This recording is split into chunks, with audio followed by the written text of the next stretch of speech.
불러주시고 우리가 기쁨과 즐거움으로 또한 사모하는 마음으로 모이게 해주셔서 감사합니다. 우리에게 다양한 말씀과 다양한 측면과 높이에서 또한 우리에게 교훈하시니 감사합니다. 우리 각 사람이 하나님 앞에서 자기의 서 있는 자리에서 또한 자기에게 주시는 바로 딱 나한테 맞는 각도와 그 층에서 하나님의 말씀을 듣게 하여 주시고 또한 각자 받은 은혜대로 그리스도의 강한 지체로 우리의 머리 되신 예수님을 영화롭게 하는 지체로 서게 하여 주시옵소서. 오늘 말씀에도 하나님께서 새롭고 만나고 힘이 되는 말씀 주실 줄 믿사오며 예수 그리스도의 이름으로 기도하옵나이다. 아멘. 오늘 설교는 그리스도의 몸된 지체인 우리가 강한 지체, 각 사람이 강한 지체가 되기 위하여 또는 되었다면 갖고 있는 증거가 있습니다. 이렇게 두 가지가 있는데요. 그 증거를 살펴볼 것입니다. 곧 그 증거를 가진 머리를 영화롭게 하는 지체가 되자입니다. 강한 지체가 되자는 겁니다. 근데 이거를 딱 드러내고 여러분에게 그냥 단도직입적으로 말씀드려도 되는데 우리 성극 볼 때 말이죠. 한 구절 갖고 한 드라마를 만들잖아요. 그거 전혀 성경에 안 맞는다고 우리 욕하고 그렇게 보진 않죠. 새로운 각도에서 또 우리가 미처 생각하지 못했던 부분을 그 대사와 여러 가지 그 연출 안에서 우리가 또 깨닫기도 하고 같은 주제지만 결국에는 같은 주제지만 그걸 우리가 좀 뭐랄까요 새로운 마음으로 받아들이는 기회를 얻기도 하지 않습니까? 그래서 오늘은 설교지만 약간 그런 느낌으로 여러분에게 말씀을 전하고자 합니다. 전체로서 교회도 아니고 또 직분 이야기 나오는데 직분을 얘기하는 것도 아니에요. 성도가 그리스도의 강한 지체로서 가져야 될 두 가지 덕목, 요게 주제입니다. 근데 요 주제를 접근하는 방식으로 어떤 배경적인 이야기도 볼 것이고 약간의 상상력도 필요하고 교회라는 조직, 어차피 교회 안에 있는 그리스도인이기 때문에 이걸 함께 볼 것입니다. 그러나 여러분 주제는 지체가 강하기 위한 조건이라는 것, 지체가 강함의 증거 두 가지를 본다는 거 꼭 잊지 마시고 들으시기 바랍니다. 자, 여러분 이왕 이렇게 된 거 내일까지 계속 똑같은 방식으로 시작을 해야 될 것 같습니다. 질문을 하나 하지요. 아리마대 사람 요셉은 교회를 다녔을까요? 안 다녔을까요? 안 다녔다고요? 누군지 아시죠? 그 사람 예수님 장례 치러준 사람입니다. 아리마대 사람 요셉 교회를 다녔을까요? 안 다녔을까요? 그 정도 예수쟁이가 교회 안 다녔을까요? 두 번째 여쭤봅니다. 니고데모는 어느 교회에 출생한 성도였을까요? 어느 교회 집사님? 예루살렘 교회? 왜 그렇게 생각하시죠? 예루살렘 살았으니까요. 그렇죠. 자, 재밌죠? 이렇게 한번 질문해 보니까요. 오늘 우리가 찾고자 하는 지체의 덕목 두 가지는 이 두 사람한테 찾을 겁니다. 이 두 사람한테 찾을 건데 우리가 지금 교회 이야기를 하고 있기 때문에 적어도 어떤 연결고리는 있어야 되냐면 이 사람들이 교회 출생하는 교인이었다라는 전제 정도는 확보가 돼야 되지 않겠습니까? 그래서 제가 여쭤본 겁니다. 아리마대 사람 요셉은 교회를 다니는 사람이었을까 아니었을까? 니고데모가 교회를 다녔다면 어느 교회를 다녔을까? 이 두 사람들 예루살렘 살고 이사 갔다는 얘기가 없어요. 굉장히 큰 사람들, 유력한 사람들이고 그들의 후예들에 대한, 후손들에 대한 얘기도 내려옵니다. 전승을 얘기할 것 같으면 진짜 대단한 사람들입니다. 예를 들어서 니고데모 같은 경우는요, 예루살렘의 유명한 3대 부자에 들어갑니다. 그리고 로마 황제하고 소위 이 딜을 한다 그러죠. 담판한다. 그 정도의 명예와 지위가 있던 사람입니다. 예수 말 너는 이스라엘 선생이라고 그랬죠. 굉장히 큰 가문이라고 그렇게 연구가 되어 있습니다. 기록도 많이 있습니다. 그리고 그의 뒤에 이름 니코데모는 본래 이름이라기보다는 사람들이 붙여준 칭호 것이다. 백성을 다스리는 자. 예수님 대자 이사야 선생이라고. 구름을 뚫고 햇빛이 비치죠. 당신은 우리 백성에게 그런 존재라는 뜻으로 붙여준 이름이다. 본래 성씨는 본래 이름은 분이. 의상하냐? 분하야 알죠? 분하야 장군. 다윗의 용사 분하야. 그 성씨, 그 이름, 그 가문이라고 얘기하기도 합니다. 물론 그 동일 이름이라는 거지 추적해 보면 레위 지파 사람. 대단하죠. 아리마대 사람 요셉에 대해서는 소개가 너무 많기 때문에 물론 좀 이따 읽으면 우리가 다시 한번 확인되지만 니고데모는 그냥 밤에 와서 예수님하고 몇 마디 나누고 머리 극적극적한 사람이냐? 아니란 얘기죠. 그래서 제가 좀 몇 마디 먼저 덧붙였습니다. 자, 여러분 직분 이야기는 아니지만 우리 한 가지 더 물어보죠. 이 두 사람이 예루살렘 교회에 출석하는 교인이었다면 출석 안 했다고 그러는데 이상하지 않습니까? 완전 예수적인 걸 다 드러나 버렸는데요. 무슨 일을 했을까요? 교회에서. 예루살렘 교회에 장로가 있었다 그랬습니다. 사도와 함께 영적 지도자 역할을 했고요. 우리가 잘 아는 사도행전 15장에 이방인들에게 가르칠 교훈과 규례를 정할 때 사도들과 장로들이 모여 그랬습니다. 여러분 이 예루살렘 교회 장로는 집사들하고 다릅니다. 오해하지 마세요. 지금 직분 이야기 하려는 게 아니라고 했어요. 집사들은 비교컨대 세신자입니다. 가르침을 받아가지고 큰 사람들입니다. 사도와 장로는 표현하자면 가르치는 사람들입니다. 그 집사인 사람들을 가르쳐 세운 사람들입니다. 바나바를 교육한 사람들이라고요. 그런데 여러분 나이가 많기 때문에 장로를 시켜줬을까요? 집사를 성령과 지혜가 충만한 사람을 세웠는데요. 가르침을 받는 사람들은 어떤 사람을 세웠을까요? 그리고 백성들이 아니 교인들이 알지도 못한 사람 사회에서 유명한 사람 데려와서 세웠을까요? 절대 그렇지 않죠. 그의 지식이나 믿음의 행위에 있어서 모범이 되는 사람이었어요. 적어도 우리가 그리스도의 지체라면 이 지체가 보기에 물어볼 필요 없이 모범이 되는 사람을 세웠을 것이고 그에게 귀를 기울이면 들을 말이 나오는 사람을 분명히 장로로 했어요. 왜냐? 사도들과 동급이란 말이에요. 동급. 사도들 역시 이 장로라는 분들과 똑같이 사역을 하고 서로 논리난이 따진 적이 없어요. 예수님의 동생 야고보는 그 장로 중에 한 사람이었고 이 회를 이게 요즘 말하면 당회죠. 이 장로회를 이끄는 수장이었어요. 사도가 아니었어요. 이런 전체적으로 봤을 때 예루살렘 교회의 장로라고 불린 분들은 사도에 버금가는 영적인 권위와 지식과 영성이 그리고 그 사람의 신망이 두터운 사람들로서 온 교회가 다 모범으로 삼았던 사람들이라는 것을 알 수 있습니다. 왜냐하면 교회가 세워진 초창기부터 있었다고 보기 때문이죠. 바울도 말입니다. 1차 선교육을 하고 돌아오잖아요. 이렇게 교회를 세우고 금세 떠났는데도 각 교회 장로를 세우고 이렇게 돼 있어요. 금세 세웠어요. 분명히 말씀을 받아들이고 사도인 나를 대신해서 교회를 이끌고 가르쳐야 될 사람을 필요했기 때문에 지금 우리 선교지에서도 고민 중에 하나 뭐죠? 이 선교사가 나이가 들거나 병들거나 혹은 은퇴했을 때 누가 대신 말씀을 전할 거냐? 이게 제일 큰 고민 아닙니까? 근데 바울은 전하자 말자 장로라는 분들을 세우고 이렇게 왔어요. 디도에게도 디모데에게도 그렇게 가르쳤어요. 왜냐? 교회는 항상 가르치는 자가 필요하기 때문에. 우리 한자 표현도 그러세요. 사교육 교가 아니라 가르칠 교자입니다. 하나님의 말씀을 듣고 배우는 곳 여기가 교회입니다. 이게 1차입니다. 1차. 그렇다면 최초의 교회가 세워질 때 장로의 역할은 뭐냐 하면 봉사의 직무는 1차로 집사님들에게 맡기고 장로의 역할은 영적인 말 뒤에 보면 감독이죠. 감독의 역할입니다.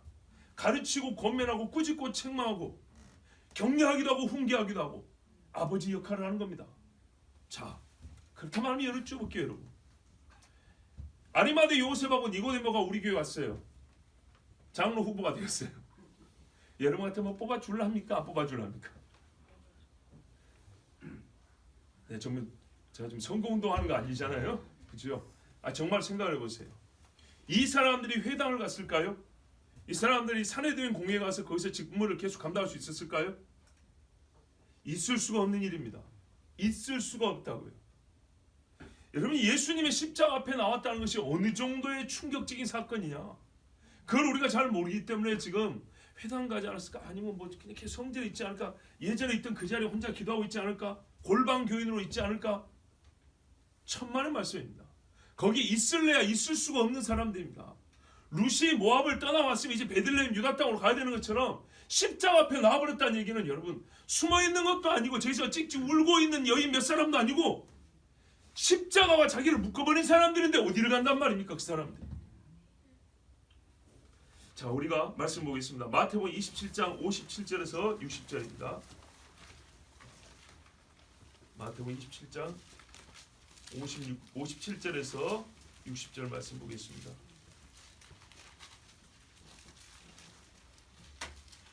(57에서 60절입니다) 한 목소리로 읽겠습니다. 마태복음 27장 57에서 60절 시작. 저물었을 때 아리마대 부자 요셉이라는 사람이 왔으니 그도 예수의 제자라. 빌라도에게 가서 예수의 시체를 달라 하니 이에 빌라도가 내주라 명령하거늘 요셉이 시체를 가져다가 깨끗한 세마포로 싸서 바위 속에 판 자기 새 무덤에 넣어두고 큰 돌을 굴려 무덤 문에 놓고 가니. 아멘. 마가복음 15장 43절에도 아리마대 사람 요셉이 와서 당돌이 빌라도에게 들어가. 빌라도가 그거 계속 보고 있을 일은 없지요. 자기 어딘가 있겠죠. 예수의 시체를 달라니 이 사람은 존귀한 공회원이요 하나님의 나라를 기다리는 자라 그랬습니다. 여러분 빌라도가 쉬고 있는데 안 그래도 마음에 근심이 쌓였고 근데 깜짝 놀랐겠죠. 존귀한 공회원 70명 내지는 72명 중에 한 사람이 온 거예요. 안 그래도 이 피곤한 유다 지파 중에 대표 중에 한 사람이 온 거라고요. 평상시에도 유명한 사람이 아리마대 요셉. 무지하게 부자여가지고 영향력도 크고 그 경건함이 커서 72명 중에서도 이름난 사람인데 그 사람이 하필 이 저녁이 다 돼갈 무렵에 이제 피곤한 하루를 마치려는데 딱 찾아온 거예요. 그리고 얘기를 했어요. 당돌이 달라고 했잖아요. 예수님의 시체를 주시오. 무슨 권리를 요구하는 것처럼 그렇게 말했어요. 어떤 유대인이 이랬단 말이에요. 어떤 유대인이. 옛날에 독립투사가 형무소에서나 아니면 경찰서에서 고문받다 죽잖아요. 장례를 치러야 되지 않겠어요? 그런데 동지고 친척들도 시체 달라 소리를 함부로 못했대. 왜요? 똑같이 얘기하고 자기도 잡아들일까. 예. 그래서 뭐 승려 얘기를 하지만 만에 한용운 같은 사람, 이 사람들 배포가 있잖아요. 그 시체 달라고 내가 장례 치러 이래가지고 존경받던 이야기도 있어요. 그만큼 죽은 사람을 장례치는 것이 당연한 거지만서도 같이 엮일까봐 쉽게 말을 못하는 거예요. 그런데 이날에 존귀한 공회원이었어요. 여러분 무슨 절입니까? 6월절입니다. 내일부터 무교절이다. 무교절. 누룩을 제하고 흠이 없어야 되는 이날에 존귀한 공회원 바리새인이고 이스라엘 선생이고 분명히 이게 레위 지파쯤 될 텐데 이 사람이 제사장 집안이라고 했을 때 무슨 때를 묻히려고 시신을 달라 하냐고요. 레위기를 보세요. 시신을 누가 만지는 거예요 도대체. 6월절과 무교절 이 이스라엘 3대 절기 중에 첫 절기에 연초부터 깜짝 놀랐죠. 근데 이 사람이 여러분 성전에 들어갈 수 있을까요? 마음 편하게. 일반적인 사형수에 대한 관리를 깨달라는 요청입니다. 이런 적이 없어요. 보통의 십자에서 죽은 사람은 쓰레기장에 던져버리면 짐승이 뜯어먹습니다. 그냥 안 버리고 막 뼈를 불러가지고 던져버립니다. 그래서 시신이 쌓여있는 처리장이 있다고요. 장례를 똑바로 안 치러줘요. 자기 친족들도 장례를 안 치러주는 게 십자에 달린 사람들이에요.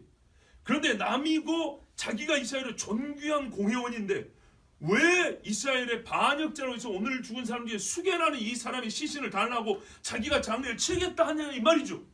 이해할 수 없는 사건이 이해할 수 없는 사건.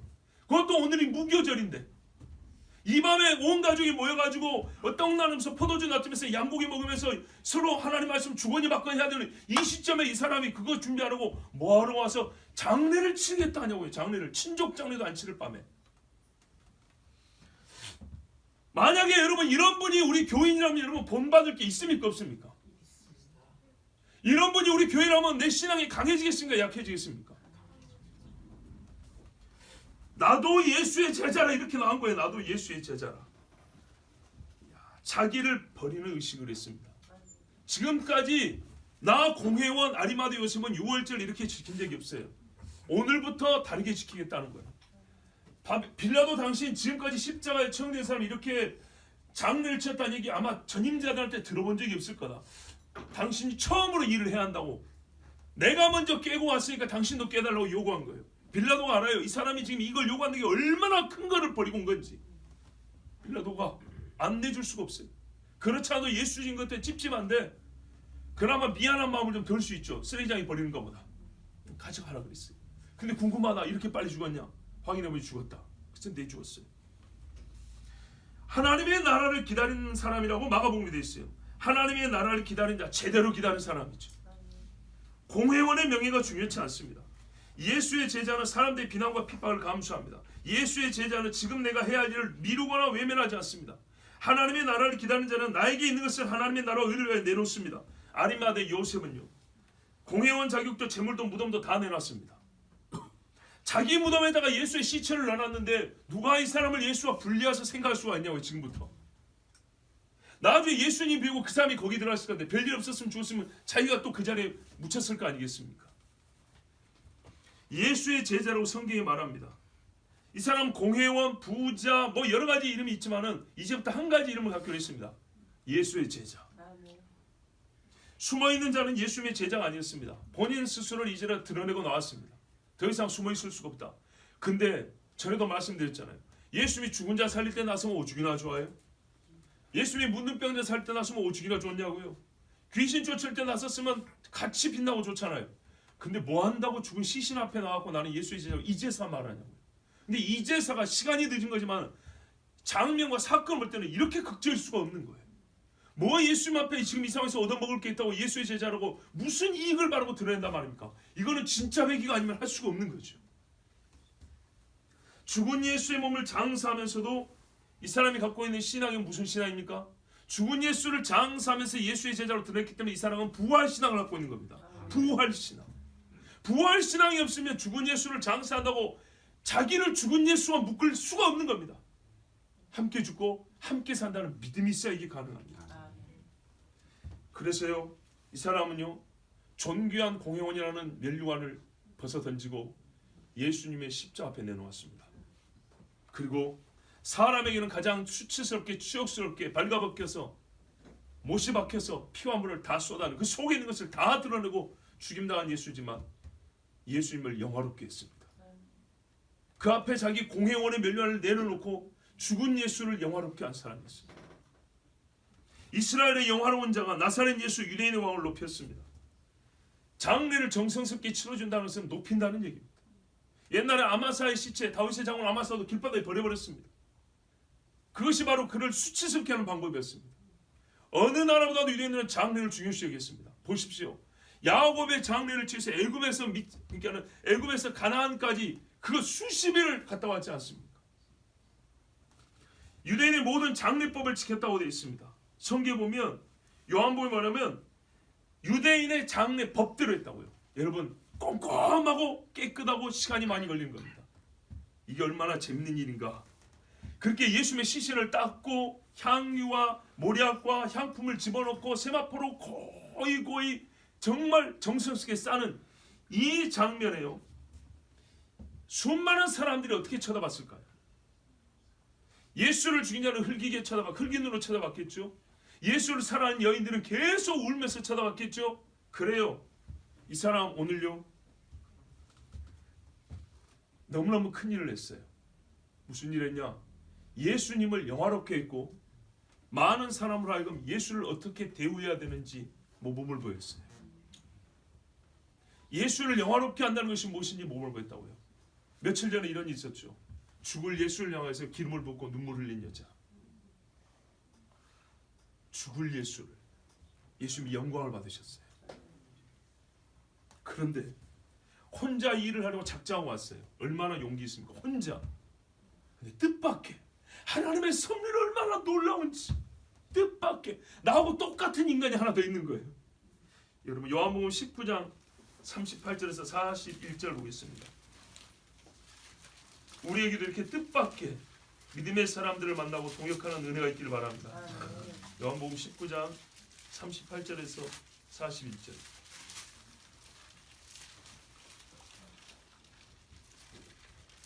같이 읽겠습니다. 요한복음 19장 38절에서 41절입니다. 시작. 아리마대 사람 요셉은 예수의 제자이나 유대인이 두려워 그것을 숨기더니 2일 후에 빌라도에게 예수의 시체를 가져가기를 구하매 빌라도가 허락하는지라. 이에 가서 예수의 시체를 가져가니라. 일찍이 예수께 밤에 찾아왔던 니고데모도 몰약과 침향 섞은 것을 100리트라쯤 가지고 온지라. 이에 예수의 시체를 가져다가 유대인의 장례법대로 그 향품과 함께 세마포로 쌌더라. 예수께서 십자가에 못 박히신 곳에 동산이 있고 동산 안에 아직 사람을 장사한 일이 없는 새 무덤이 있는지라. 이날은 유대인의 준비리요 또 무덤이 가까운 거로 예수를 거기 두니라. 아멘. 한참 예수님 시신을 내리려고 하고 있는데, 자, 우리 이제 선국처럼 장면을 한번 생각해 보자고요. 약간 차이가 있을 수 있고 안 맞을 수도 있는 것이지만 우리가 어떤 한 장면을 떠올려야 되지 않겠습니까? 저기서 한 숨이 희끗희끗한 사람이 술에도 좋고 지게도 좋아요. 물론 나이가 많으면 손자나 집안의 식소를 동반했겠죠. 우리가 이제 그 중에 한 장면을 택한다면 친히 지게를 지고 온다고 생각해 봅시다. 이 양반이 100리터라면은 옛날 한 달란트라고 했단 말이에요. 30 몇 킬로에 30 몇 킬로. 군인들 군장보다 훨씬 무거운 거예요. 30 몇 킬로를 어떻게 했냐면 몰약과 침향을 섞어 갖고 왔대요. 준비를 해놓은 거예요. 이게 장례를 치르기 위해서. 근데 십자가 앞에서 오래 있을 수 없으니까 미리 아침부터 예수님의 심판이 일어난 걸 알고 이거를 사가지고 섞어가지고 바로 예수님의 시신에 함께 쌀 수 있도록 집에서 준비를 끝내서 이걸 싸가지고 지게를 지고 오는, 여러분, 중년의 남성을 한번 상상을 해보세요. 니고데모가 그렇게 왔을 때 아리마대 요셉은 얼마나 큰 힘이 나고 위로가 됐을까요? 지체들이죠. 지체들. 누가 봐도 바리새인 옷차림이에요. 네. 전에 아무도 보지 못한 바리새인의 행위가, 이런 바리새인 본 적이 없어요. 설마 이 사람이 지금 이거를 지고 십자가로 하는 것인가 했는데 계속 따라보니까 엄마야, 진짜 십자가 앞으로 가네. 예수가 아닌 자기 부모가 십자가에서 죽어도 갈 수가 없는데 예수 밑에 딱 가서 서서 지고 있는 걸 내려놓는 거예요. 여러분, 그 앞에 있는 예수님의 어머니 마리아는 여러분 통곡을 하지 않았겠습니까? 보세요. 내 자식이지만 손을 못 댑니다. 빌라도의 허락 없이 손을 못 대는 게 예수 시신이라고. 그 골고다 언덕이라고 그랬습니다. 큰 길이 아니에요. 땀을 뻘뻘 흘리고 이거는 수레로 끌고 갈 수 있는 게 아니라 사람이 지고 와요. 예수님의 시신도 니아까지 다 끌고 간 게 아니라 업고 가거나 뭐 이렇게 싸가지고 왔다는 얘기인데, 그 오르막길 그 길을 말이죠, 30몇 킬로짜리 모략과 침향을 섞은 것을 들고 왔다. 올 때 냄새는 얼마나 났을까요? 사람들이 골고다하고 이 향품들하고는 냄새가 안 맞잖아요. 죽음의 냄새가 아니잖아요. 이거. 요셉이 나 같으면 한동안 말을 못했을 것 같아요. 눈물만 주룩주룩 흘리면서 말을 못했을 것 같아요. 소문이 사실이었구나. 몇 년 전에 밤에 예수 찾아간 바리새인 한 사람이 있다고 하더니 그 사람이 니카데몬, 니고데모라고 하더니 진짜였구나. 이제 두 사람은요, 모든 사람이 주목하여 보는 가운데 이스라엘의 법과 규례를 따라 로마인의 손에 죽여서 로마인의 처형 방식으로 예수님의 숨통을 끊었지만 하나님은 하나님의 법과 규례대로 장례를 치러주겠어요. 그것도 이스라엘이요, 죄인도 아니고 하나님의 나라를 기다리는 자, 예수를 만져 중생을 경험한 자, 누구도 몰랐지만 바로 이때를 위하여 준비해놓은 예수의 제자 두 사람을 통하여 하나님을 송축할지로다. 아멘. 모든 사람이 보는 가운데 이스라엘의 법과 규를 따라 예수님을 장례하기 시작했습니다.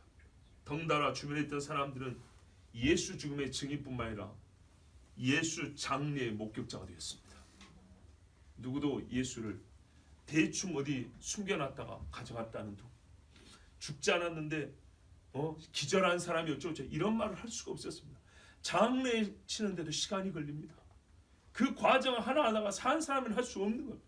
어마한 걸 머리끝부터 발끝까지 덮어가지고 싸고 숨을 쉬려야 쉴 수 없습니다. 여러분, 제 아무리 좋은 향수도 코에 갖다 놓고 1시간을 쉬면 살 수 있습니까? 요한복음 3장에 우리가 잘 아는 말씀에 보면 니고데모를 이렇게 소개합니다. 바리새인 중에 니고데모라는 사람, 유대인의 관원이라. 존귀한 공회모자 높은 사람이죠. 그리고 예수님이 뭐라 그래요? 이스라엘의 선생 그랬어요. 제가 알기로 레위인들이 볼 정직 직무를 감당할 때 나이 30이 돼야 됩니다. 그러면 이 사람 니고데모는 이스라엘 선생 역할을 하고 있기 때문에 최소 30이 넘었다는 얘기고, 예수님이 이제 갓 30이라고 생각하면 예수님보다 분명히 연배가 높다고 우리가 추정해 볼 수 있습니다. 그리고 그의 손자로 추정되는 사람이 AD 70년 성전이 파괴되고 할 때, 예루살렘이 망할 때 이스라엘의 유력한 지도자 중에 한 사람이었으니 이 사람은 나이가 좀 많은 사람.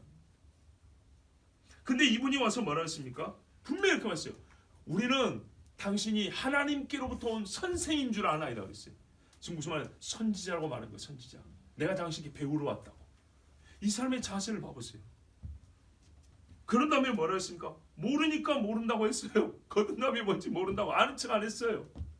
진짜 선생 중에는요, 아는 척만 하는 게 아니라 모르는 건 모른다고 배우는 게 선생입니다. 근데 이 사람 참 선생다운 자질이 있는 사람이에요. 그러면서 그러면 예수님이 왜 선생이냐, 왜 나보다 나은 선생이 할 때 하나님께로부터 보냄받은 자 아니면 당신이 하는 이런 표적, 요 일은 못합니다 이랬어요. 우리가 할 수 없는 일을 하는데 하나님이 보낸 자 아니면 할 수 없는 그 일이라는 거예요. 모세보다 더 나은 일을 하고 있다는 거예요. 그러니 내가 어떻게 당신을 선생이라고 부르지 않을 수가 있냐고 이렇게 나온 사람이 니고데모였어. 그리고 그날 밤에 중생과 회심에 대해서 듣고 예수님의 놀라운 말씀이었죠. 요한복음 3장 16절 17절 우리 요절을 듣고 돌아갔습니다. 그 후에 요한복음 7절 보면 사람들이요 쟁론이 났습니다. 바리새인과 대제사장들, 그러니까요 최고 신학자들과 종교지도자들 모여가지고 예수가 도대체 어떤 인간인가 라고 서로 토론을 했습니다. 그때 니고데모가 얼마나 용기 있는 발언을 했는가 보세요. 그 중에 한 사람, 곧 전에 예수께 왔던 니고데모가 저에게 말하되, 우리 율법은, 우리가 사람이 이런 게 아니고 율법 그랬어요. 우리가 지금 율법 갖고 얘기하는데 우리 율법은 사람의 말을 듣고 그 행한 것을 알기 전에 판결하느냐? 우리 율법은 그러니까 눈에 보이는 사실이 있는데도 불구하고 우리 생각대로 판결하는 그런 게 율법이냐? 아니라는 거였어요. 자기가 보니까 하나님께로부터 온 사람이 하면 이런 일을 할 수도 없고 이런 말을 할 수도 없다는 거였어요.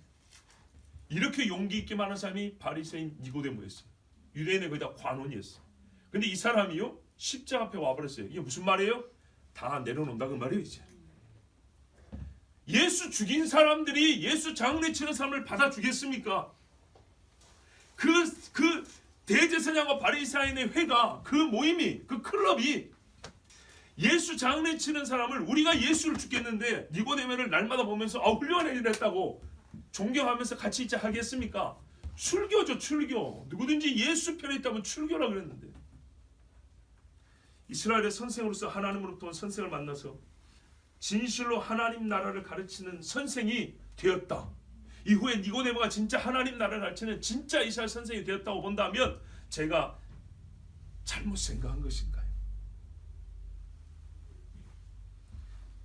이미 바리새인들에게 예수님을 변호한 전력 있는 그 사람이 혹시나 했는데 역시나 십자가 앞에 딱 나타나 버렸는데 어떤 바리새인이 그와 동무되겠습니까?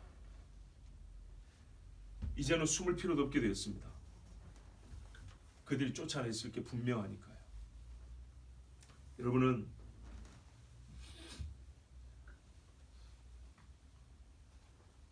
바나바의 원형을 아리마대 요셉에서 보지 못하십니까? 구약 성경이 신약의 유표지만 구약 안에서도 전조로서의 인물들과 사건이 있습니다. 전조로서 아브라함이 애굽으로 먹을 게 없어 들어갑니다. 애굽에서 더 많은 재물을 받고 나옵니다. 중간에 수치를 당합니다. 이스라엘이 먹을 게 없어서 애굽으로 들어갑니다. 그렇죠. 종살이라는 수치를 400년을 경험합니다. 근데 그들에서 훨씬 많은 것을 받았고 나옵니다. 구약 안에서도, 즉 앞선 사건과 뒤선 사건 안에 구약의 신앙을 불문하고 전조가 있습니다.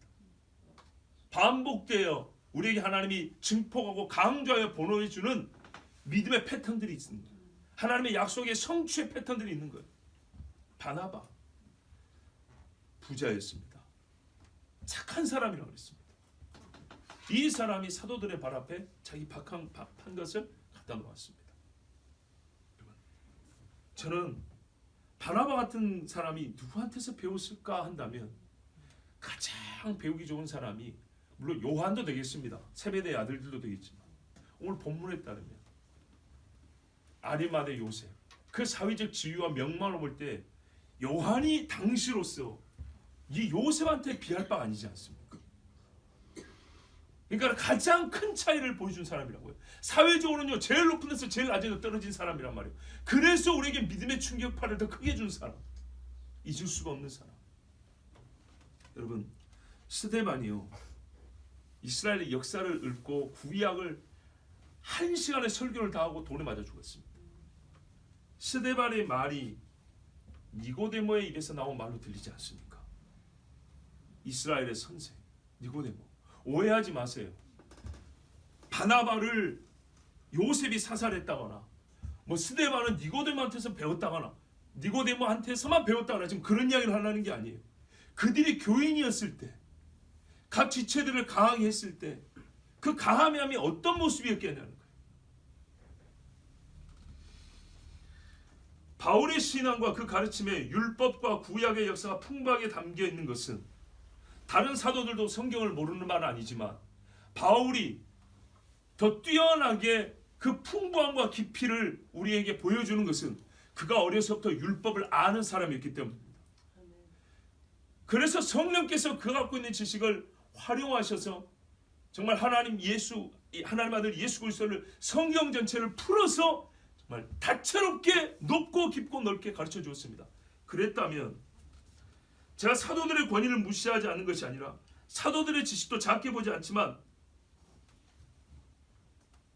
사도들이 자기들로만 다 할 수 있었다면 왜 자기들과 같은 역할하는 장로라는 직분을 세웠겠습니까?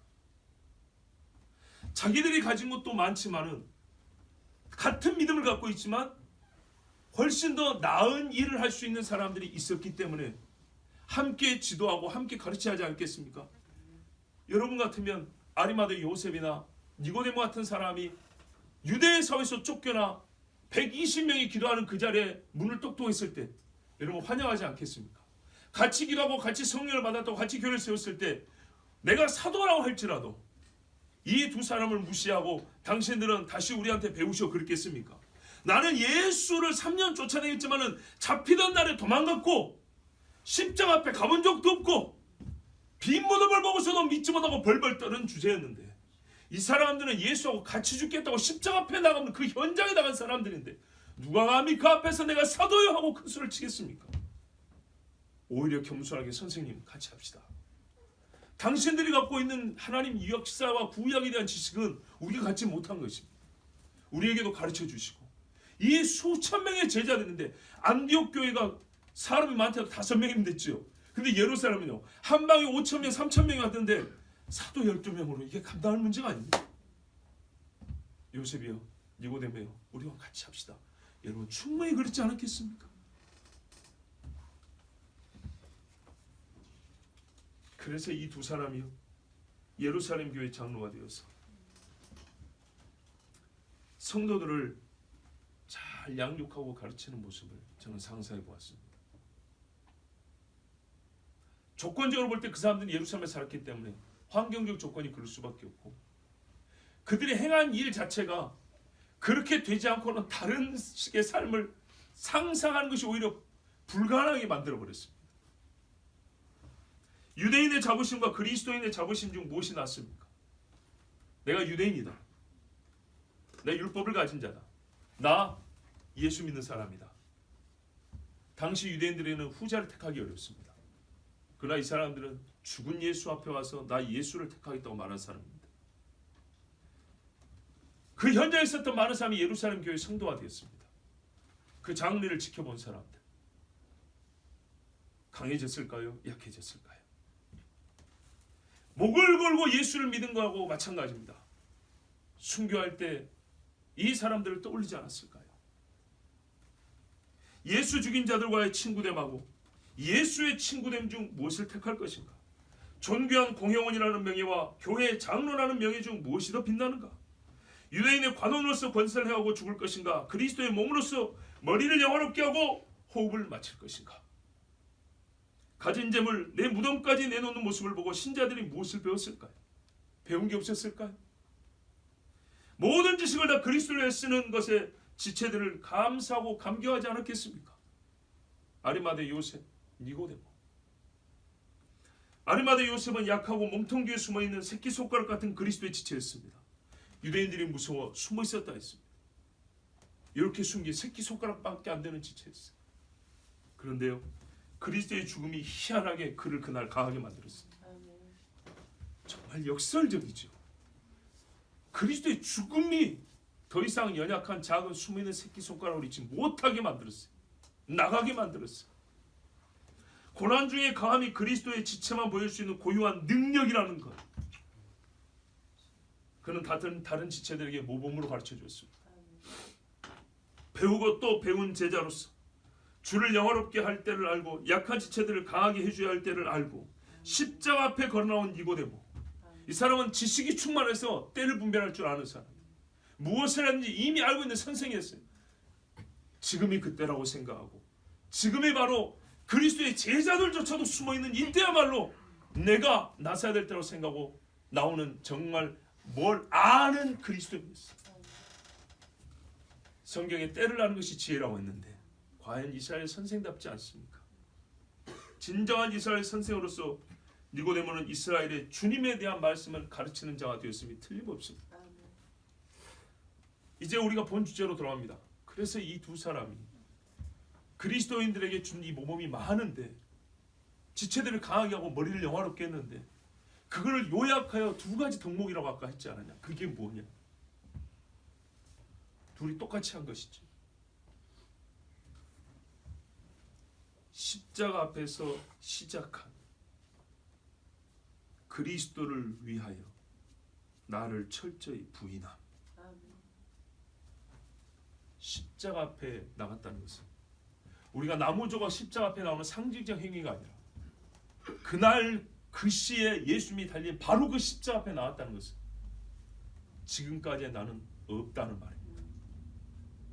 철저히 자기를 부인하고 공회원도 관원도 부자도 무덤도 삶도 다 나는 죽었습니다. 그리스도와 함께 죽었습니다. 그것은 예수님을 장사하며 시작된 주의 고난에 동참함. 같이 죽지는 않았지만 죽은 예수님을 장례하면서 예수님과 함께하는 고난에 동참하기 시작했어요. 여러분, 이것이 예수님이 제자들에게 요구한 두 가지 아닙니까? 자기를 부인하고 자기 십자가를 지고 나를 따르라. 모든 그리스도인이 이 두 가지 덕목이 있다면 다 강한 그리스도인 지체입니다. 머리를 영화롭게 하는 지체입니다. 근데 이 두 사람은 한편은 하나님이 다 만들어준 환경이었어요. 그렇지만 그 무대에 선다는 것은 아무도 하고 싶지 않았지만 이 두 사람은 그날 정말 나중에 천국 가서 물어보면 알겠지만 성령이 끓는 감동으로 말이죠. 자기를 죽었다 하고 예수와 함께 고난에 동참하기 시작했어요. 그리고 이 두 사람이 예루살렘을 떠나지 아니하고 유대인에서는 추방을 당했지만 예루살렘을 떠나지 아니했을 때 예루살렘 교회의 장로가 되었을 것을 우리가 추정해 볼 수 있고, 그렇다면 이날 이 광경을 본 모든 예루살렘에 있는 성도들이 얼마나 이 두 사람을 통해서 많은 은혜를 받고 배움을 얻었겠는가. 그걸 요약하여 두 마디로 정리하면 그리스도 앞에서 자기를 부인함과 그리스도의 고난에 동참함이라, 이렇게 말할 수 있습니다. 여러분, 우리도 배웁니다. 요셉과 니고데모 아무것도 얻지 못하고 사람의 눈에 보이는 모든 것을 다 내놓고 주님 앞에 나왔습니다. 자기를 철저히 부인하고 그리스도의 고난에 동참하는 지체가 되십시오. 우리 머리 대신 예수님께서 바로 그렇게 해서 영화로운 머리가 되셨기 때문입니다. 우리 이 시간에 함께 말씀 기억하면서, 하나님, 예수 앞에 나를 부인합니다. 세상의 것을 버립니다.